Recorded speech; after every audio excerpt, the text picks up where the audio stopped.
All right, this next lesson was inspired by the Adobe Youth Voices Awards a couple years ago. I saw an award winner that just really inspired me, and so I came up with this little lesson.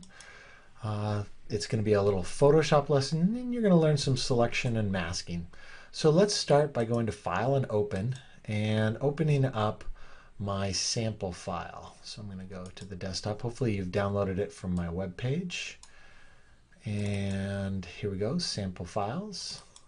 And here it is, bulb. So the idea is we're going to put something into this light bulb here.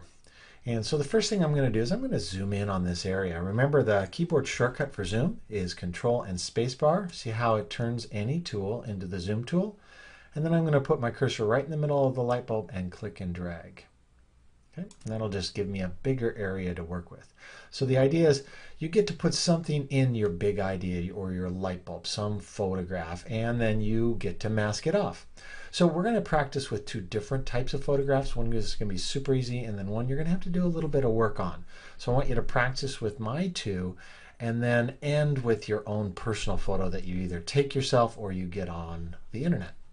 So we're going to go to File and Place to combine two photographs. So in Photoshop CC 2000, I think it was like 13 or 14, they added Place Embedded. You might just have Place here, so don't sweat it if you only have one. We're going to do Place Embedded. And then from my samples, we're going to go to this bulb earth. And it's already kind of resized for this photograph. So you're going to kind of position it so it's right in the middle of the bulb, and then hit the check mark because it's in the middle of a transformation. Or you could hit Enter on the keyboard. Now, in order to get rid of the black, it's going to be super easy. We're just going to come over here to the eraser tool, and there should be 3 different eraser tools. We're going to grab the magic eraser tool, and we're just going to come out here. And when I try to click on this, notice I'm getting the circle with the slash, and that's because this image right now isn't rasterized. It's what's called a smart object. Let me grab my layers panel and move it over here so you can see it next to the image. So see how this has this little icon? That means it's not actually a photo, it's more of a link to a photo. If I click on it, it'll say, hey, you need to rasterize this. Go ahead and say okay, it doesn't matter. And now see how the layer doesn't have that little icon, so it's just pixels, and I can go ahead and erase it. So the easy way to do that is just to click on it and hit OK. So I'm going to click on the black, and boom, it just automatically deleted the black. Super, super simple. And now I can grab my selection tool. I can move it around, resize it, whatever I need to do, rotate it if I want. And that's the whole idea. We just did a really quick magic eraser. Now, if you wanted to blend this with like the bulb part of this, you can always, in your layers panel here, you can always go to opacity and play around with, making the image semi-transparent. Or there's these things called blend modes, and they can be kind of fun and creative.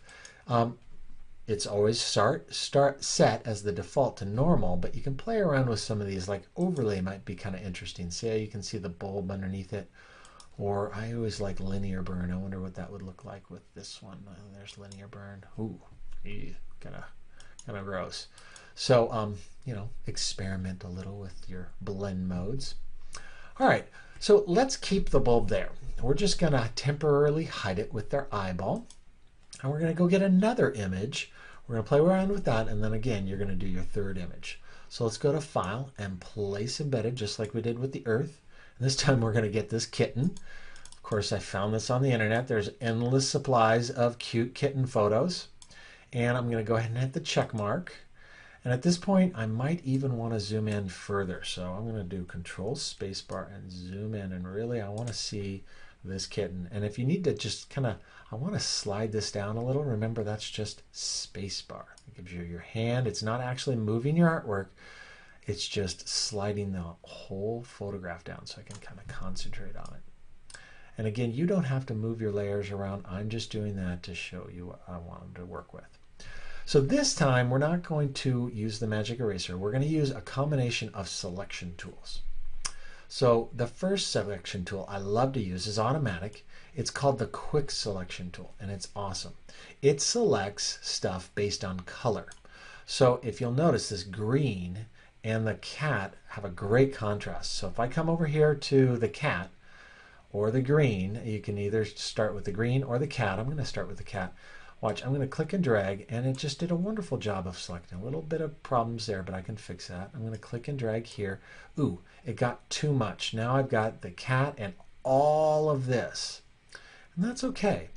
Notice the symbol has a plus sign on it. So there's two ways to get rid of this selection, and that's either to come up here to your options bar and choose the minus button, or if you're like me and you like keyboard shortcuts, Alt will turn any plus into a minus. So see how it's a minus now? So I'm just going to click and drag across here, and boy, it did a pretty good job. So now I've got most of the cat selected, and I've got some problems. So I'm going to hit Alt and just get rid of that little guy and kind of just tuck that in a little, tuck that in a little, and see how I've got a little bit of too much right there. And I didn't get this foot, so I'm going to just let go of Alt, and I'm just going to do a single click in there. Not a click and drag, but a single click. Okay, that's pretty darn good. Maybe I'll try to get a little bit more of that further. I'm just doing single clicks. Okay, so that's a pretty decent job, but in selection, there's also what we call refining your selection. So we're going to come up here to the Refine button on our options bar, and any of these selection tools, they're all going to have, see the marquee, the lasso, or the quick selection tool, they're all going to have Refine. So go ahead and click on Refine. And you can see that we've got some green here. It's a little rough, and we accidentally got a little bit of this, and that's not going to be a problem, and I'll show you how to fix it later. That part, this part over here. But for now, we're going to fix the green. So we're going to play around with the radius. I like to actually just check Smart Radius and then maybe boost that over a little. And you can see it kind of softened out those rough edges there. And then we're going to go to Shift Edge. Shift Edge is just going to bring it in toward the cat. So I'm just going to not go. If I went too much, that looks kind of weird. So I'm going to kind of just bring it in a little. And then the last piece is I'm going to soften the whole edge with this feather. And that's going to clean up pretty much all of my issues. Nice. So I've got a nice little soft edge around the kitten. It's a soft object anyway. And I got no green, and in fact that took care of all my problems over here as well. And so I'm going to go ahead and hit OK. Well, that's exactly what I wanted, but now I'm going to show you how to get rid of all the rest. So I've got the cat selected, and I'm going to add a mask. If you have the opposite, if you have the grass selected or the outside of the object selected, go up to Select and inverse that. That just switches it. So now I have everything but the cat. So let me go back, and now I'll have just the cat. If you forget to do the inverse selection and you add the mask, it's really easy to flip your mask, so don't sweat that. So I've got the cat selected, I've hit the Refine Edge, and now I'm going to come over here to my Layers panel, and we've played around with the adjustment layers, we've played around with layer styles, and now we're going to play with the Add a Layer mask. So first, before I add this, I want you to look up at my layers. Right now I have the thumbnail for the artwork, and then I have the name. Watch what happens when I add a layer mask. See how it adds this additional little thing right here? And it's black and it's white. So white is what I get to keep, that's the kitten, and black is what I got rid of. So let's just pretend like I made a mistake.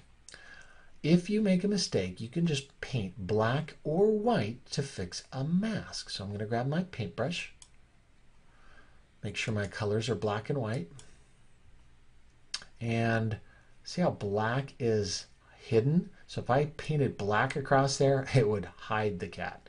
Let me undo that, Control Z. And if I switch to white, I'm going to just switch my colors over here to white, and I painted, see how that would show the background.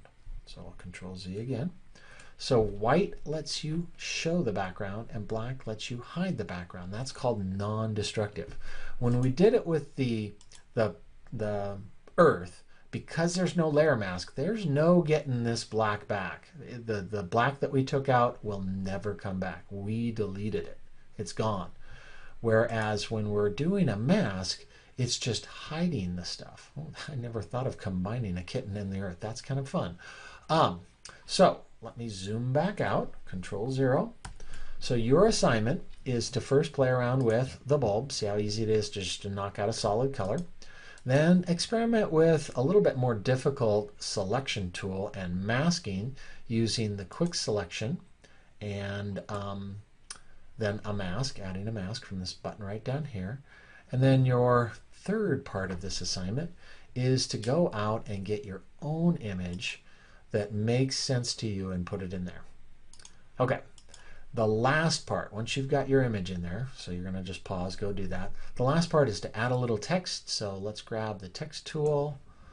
Let's make sure it's got good contrast. I think white will have good contrast down here. And I'm going to have to make that a lot bigger, so I'm going to make it like 200 point. There we go. Kittens for global warming. I'm sure you could come up with a much better, little slogan there. Something about warm, cuddly kittens being good. And then I think this would look really nice if I put a little drop shadow on it. I don't think I've ever, added text without a drop shadow. Okay, so that would be the finished product, and you're going to turn it in by saving it, of course, as a Photoshop file. So you continue to have your layers. I'm going to call mine bulb. And then save it as a JPEG, and this time you're going to make sure that your name's on it. So JPEG, and then your last name, Dockery, and then bulb. So hopefully this will give you or your friends some ideas of creative ways to express your ideas in a light bulb, or I don't know, some other way, in a fishbowl. Or get out there, get creative, have fun.